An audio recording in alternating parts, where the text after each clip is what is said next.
তিনটা কাজে বিলম্ব করতে নাই। কয়টা কাজে?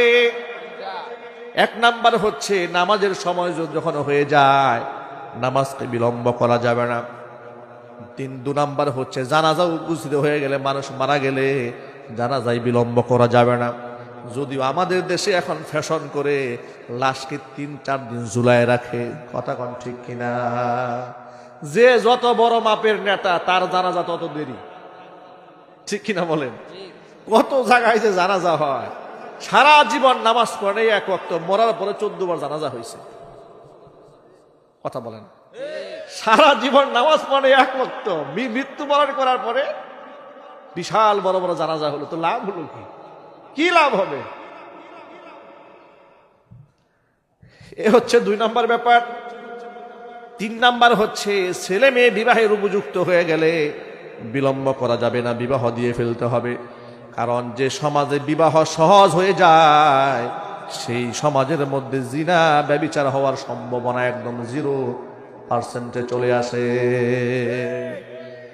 আর যদি বিবাহ কঠিন হয়, জিনা সহজ হয়ে যায়, যার প্রতিফল আজকে আমাদের সমাজে আমরা ভোগ করতে হচ্ছে আমাদেরকে। একটুখানি ঠান্ডা মাথায় চিন্তা করেন, একটা মেয়ের যখন 16 বছর হয়ে গেল, 17 বছর হয়ে গেল, মেয়েটা যুবতী হয়েছে, বিবাহের উপযুক্ত হয়েছে, আনুষ্ঠানিকভাবে অ্যারেঞ্জ ম্যারেজ করা হলো। বাপমার আয়োজনে, বাপমার পছন্দে ছেলে পক্ষ এসেছে মেয়ের বাড়িতে, মেয়েকে উঠায় নিয়ে যাবে।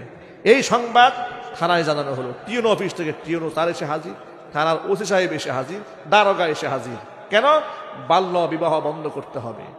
মেয়ের বাবার জরিমানা, ছেলের বাবার জরিমানা, মেয়েকে আপনার ছেলেকে 10,000 টাকা জরিমানা, নানান কিছু করে, এবং এটাকে প্রচার করা হলো যে অমুকের সহযোগিতায় আজকে বাল্য বিবাহ বন্ধ করে বিরাট বড় জয় অর্জন করা হয়েছে।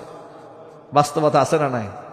মানে বিরাট একটা অর্জন করে ফেলেছে, একটা বৈধ কাজকে, একটা উত্তম কাজকে প্রতিবন্ধকতা সৃষ্টি করে। পক্ষান্তরে 12, 13, 14, 15, 16, 17 বছরের মেয়েরা পার্কে, ব্রিজের গুড়ায়, কর্নারে কর্নারে অবৈধ সম্পর্ক করে বেড়াচ্ছে, ওখানে বাধা দেওয়ার লোক নাই।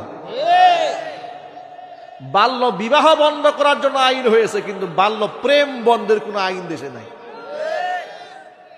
চিল্লা এখন ঠিক কিনা? যার ধরুন এদেশে এক ইউটিউবার জাতীয় লম্পট, তার ব্যাপারে অভিযোগ করা হলো সে নাকি নারীদেরকে নিয়ে আপনার অবৈধ সম্পর্ক করে। সাংবাদিক জিজ্ঞেস করলো আপনি কাজ করেন?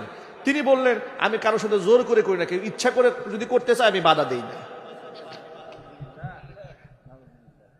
চিন্তা করা যায়? সে বলে আমি তো রাষ্ট্রীয় আইনে কোনো অন্যায় করি নাই, ইচ্ছা করে কেউ যদি আমার কাছে আসে তা আমি তাকে বাধা দেই না। নাউযুবিল্লাহি মিন যালিক। এবং তারা প্রকাশ্যে বলে বেড়াচ্ছে। সাহস কথা বলার চিন্তা করেছেন? এর মানে আপনি শরীয়তের দৃষ্টিতে একটা ভালো কাজ করতে যাবেন, আপনাকে বাধা দেওয়ার লোক থাকবে, কিন্তু আপনি অন্যায় কাজ করবেন, আপনার বাধা দেওয়ার লোক নাই। এমনকি আইনত আপনি কোনো অপরাধ করেন না, উপযুক্ত ছেলে উপযুক্ত মেয়ে যদি কিছু করে, প্রকাশ্যেও যদি ধরা খায় বিবাহ ছাড়া, 100 টাকা জরিমানা। নাউজুবিল্লাহ বলবেন না? এমন বক্তব্য তো আমরা দেশের শীর্ষস্থানীয় দায়িত্বশীলদের মুখ থেকে শুনতে পেয়েছি।